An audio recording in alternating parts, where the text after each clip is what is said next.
Rowdy star Vijay దేవరకొండకు 2018లో వచ్చిన గీతా గోవిందం, taxi వాలా చిత్రాల తర్వాత ఇప్పటి వరకు సరైన సక్సెస్ లేదు. ఎన్నో అంచనాలు పెట్టుకున్న లైగర్ దారుణమైన డిజాస్టర్ ను అందుకుంది. ఖుషి, ఫ్యామిలీ స్టార్ చిత్రాలు పర్వాలేదు అనిపించినా అవి విజయ్ స్థాయికి తగ్గ సక్సెస్ అయితే కావు. ఇలాంటి సమయంలో మళ్లీ రావా, జెర్సీ చిత్రాలతో తనకంటూ ప్రత్యేక గుర్తింపు తెచ్చుకున్న గౌతమ్ తిన్ననూరి దర్శకత్వంలో తెరకెక్కుతున్న కింగ్డమ్ చిత్రంపై అంచనాలు మాత్రం భారీ స్థాయిలో పెరిగాయి. కేజీఎఫ్ స్థాయి యాక్షన్ డ్రామాగా రూపొందుతున్న కింగ్డమ్ టీజర్ అందర్నీ ఆకట్టుకుంది. Young tiger NTR voice over teaser కు మరింత బలం చేకూర్చింది. అయితే ఈ భారీ హైప్ తో వస్తున్న చిత్రం రిలీజ్ విషయంలో మాత్రం వాయిదాల మోత మోగిస్తోంది.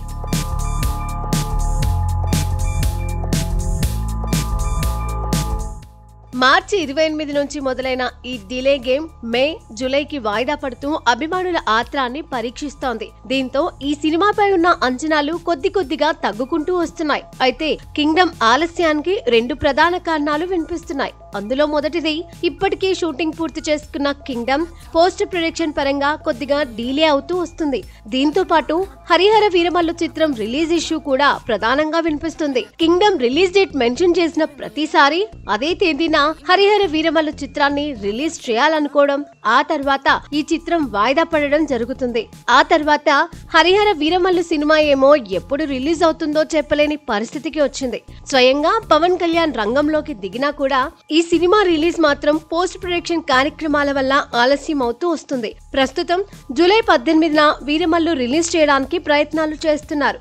ఒకవేళ హరిహర వీరమల్లు జూలై 18న రిలీజ్ అయితే కింగ్డమ్ ను జూలై 25 లేదా ఆగస్టు 1న రిలీజ్ చేసే దిశగా ప్రయత్నాలు చేస్తున్నారు. అంతకు మించి ఆలస్యం అయితే ఆగస్టు 14న వార్ 2, కూలీ చిత్రాల రిలీజ్లు ఉండడంతో వాటి ప్రభావం కింగ్డమ్ చిత్రంపై పడే అవకాశాలు ఎక్కువగా ఉన్నాయి. విజయ్ దేవరకొండ కెరియర్ కు కీలకమైన ఈ సినిమా ఈ సవాళ్లను అధిగమించి బాక్సాఫీస్ వద్ద రౌడీ రచ్చ చేస్తుందా? కింగ్డమ్ మేకర్స్ ఈ వాయిదాల గండాన్ని ఎలా దాటుతారో చూడాలి.